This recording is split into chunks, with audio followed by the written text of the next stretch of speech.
अस्सलाम वालेकुम स्टूडेंट्स, मैं फ़रहान अहमद। आज हम हैवानात में तुनु और दर्जाबंदी इसके बारे में मालूमात हासिल करेंगे। हैवानात में तुनु और दर्जाबंदी नबातात की तरह हैवानात के जिस्म की साख्त में भी तुनु पाया जाता है।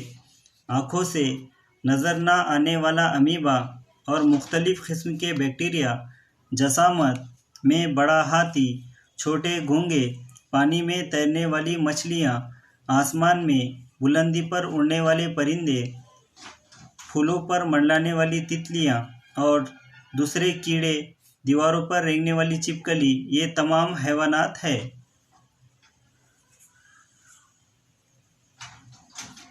इनमें हर एक की खुसूसियात मुख्तलिफ है। हैवानात में सर, धड़, गर्दन, दुम और हरकत करने के लिए हाथ और पैर जैसे आज़ा पाए जाते हैं।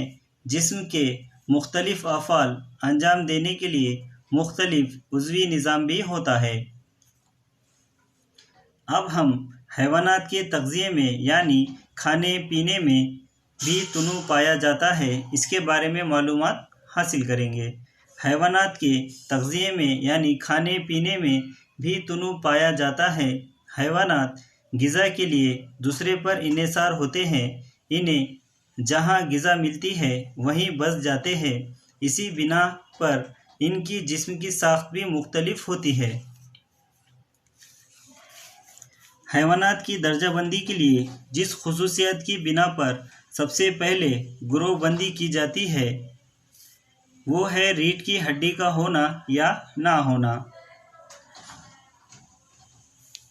ऐसे हैवानात जिनमें रीढ़ की हड्डी मौजूद होती है इन्हें फ़िक्री हैवान कहते हैं।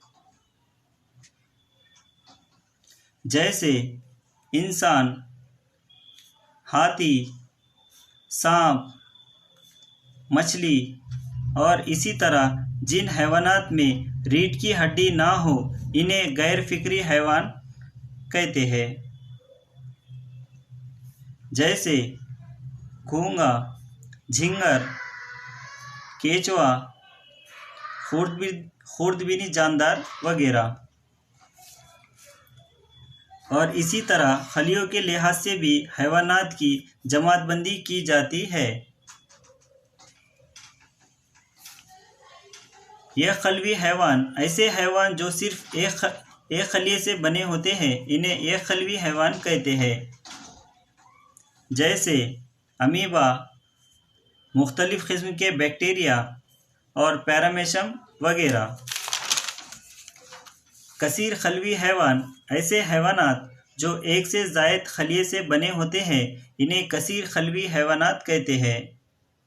जैसे इंसान, शेर, मछली वगैरह। और इसी के साथ साथ अफ़ज़ाइश नस्ल के तरीक़े की बुनियाद पे ये भी हैवानात की जमातबंदी की जाती है। जो हैवानात अंडे देकर अपनी नस्ल को आगे बढ़ाते हैं इन्हें बैज़े-ज़ा हैवानात कहते हैं। जैसे मगरमच्छ, कछुआ, मुर्गी, सांप वगैरह।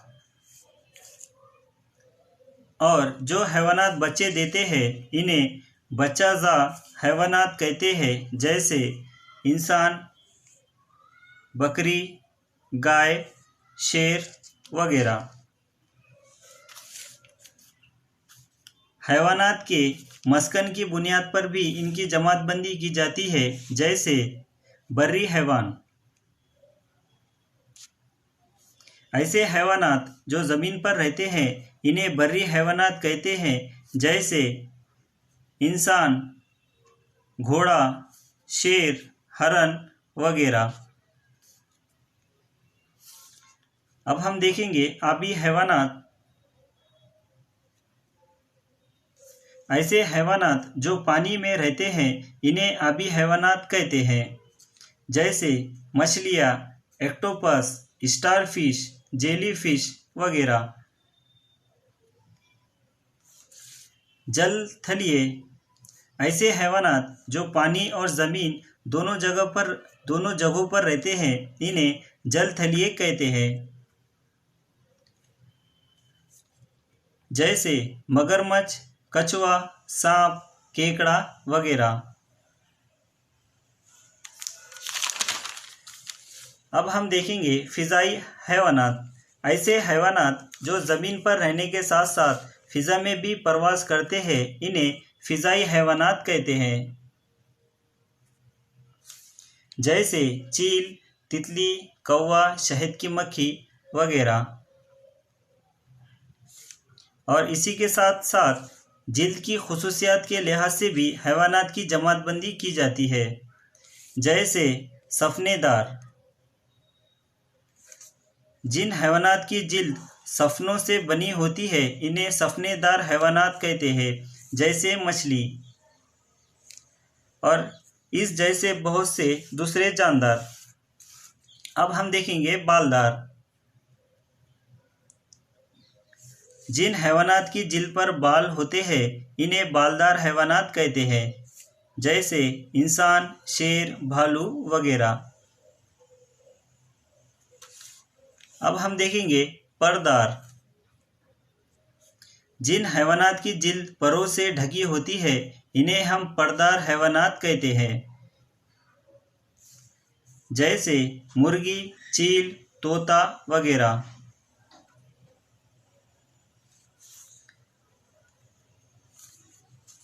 प्यारे बच्चों, मैं उम्मीद करता हूँ कि हमारी ये अदना सी कोशिश आपको अच्छी लगी होगी।